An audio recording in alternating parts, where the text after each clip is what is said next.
Hi అండి, నమస్తే, welcome to the channel. Friday vlog అండి. ఇలా ఎర్లీ మార్నింగ్ లేచి పరపప్పును నానబెట్టేసి ఇలా ఇంట్లో పనులన్నీ అయిపోయినాక స్నానం చేసి వచ్చి ఇలా పానకం కలిపి కొంచెం సలపిండి కలిపానండి.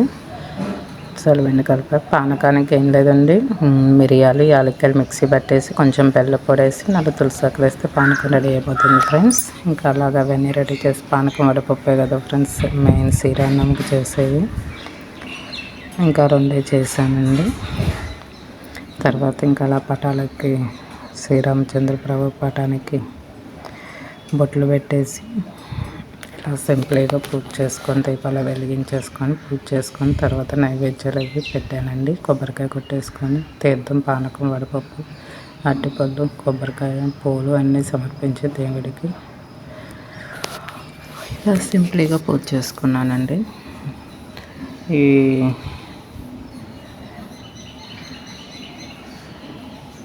అలా పూజ అంతా అయిపోయిన తర్వాత టిఫిన్ చేసి తర్వాత ఇలా రాముడి వారి కళ్యాణం జరుగుతుంది కదండి, ఇలా గుడికి వెళ్ళామండి.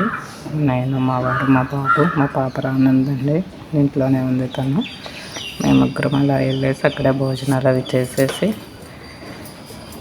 స్వామివారి ప్రసాదం అవి తీసుకొని వచ్చామండి. ఇలా మా శ్రీరామ పూజలా జరిగింది ఫ్రెండ్స్. వీడియో కనుక నచ్చితే లైక్ చేసి, షేర్ చేసి, కామెంట్ చేయండి. Bye friends.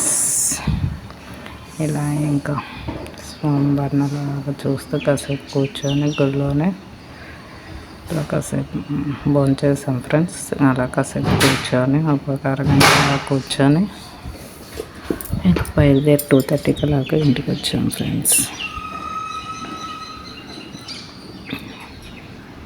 ఇది కళ్యాణం అంతా అయిపోయినాక పుచ్చమూతంలో లోన పెట్టారు ఫ్రెండ్స్. బయట కళ్యాణం చేశారు. ఇంటికి వచ్చిన తర్వాత 4 గంటలకి స్నాక్స్ అడిగారని పకోడీ వేసాను ఫ్రెండ్స్. ఇంట్లోనే ఉన్నారు కదా అందరూ. అలా కొంచెం శనగపిండి, బియ్యపిండి, సాల్ట్, కొంచెం సోడా ఉప్పు, జస్ట్ చిన్న పించ్ వేసానండి. కొత్తిమీర, కరివేపాకు, ఆనియన్స్, గ్రీన్ చిల్లీ, కొంచెం గోధుమ పిండి కూడా యాడ్ చేశాను friends.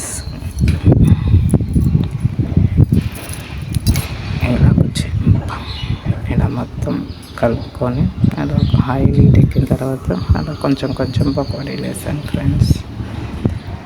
Simple and easy pakodi. వేసుకుంటే అల్లం వెల్లుల్లి పేస్ట్ అన్నీ వేసుకోవచ్చు ఫ్రెండ్స్. నేనేమైనా సింపుల్గా అలా కలిపేసేసాను ఫ్రెండ్స్. సాస్తో నంచుకొని తిన్నారు ఫ్రెండ్స్ మా పిల్లలు. Bye friends.